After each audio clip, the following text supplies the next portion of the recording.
create jobs that are sustainable and that gives decency and integrity to our would-be workers.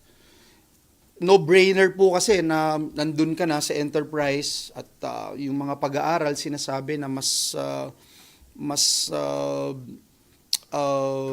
adaptable ang isang worker learner bago pumunta doon sa workplace niya, na nandun na siya sa workplace, doon na niya napag-aralan yung kanyang mga dapat matutunan. At ito'y sinasalamin nito yung mga datos na mga nakaraan na sinabi ko nga 86 to 92%, as high as 92% easily land jobs pagka ikaw ay graduate ng enterprise-based. Yung enterprise-based, iba-iba eh. Nandyan yung apprenticeship, nandyan yung dual training system, nandyan yung in-company training, ibig sabihin nandun ka na. And of course, it's also being used as a basis for promotion.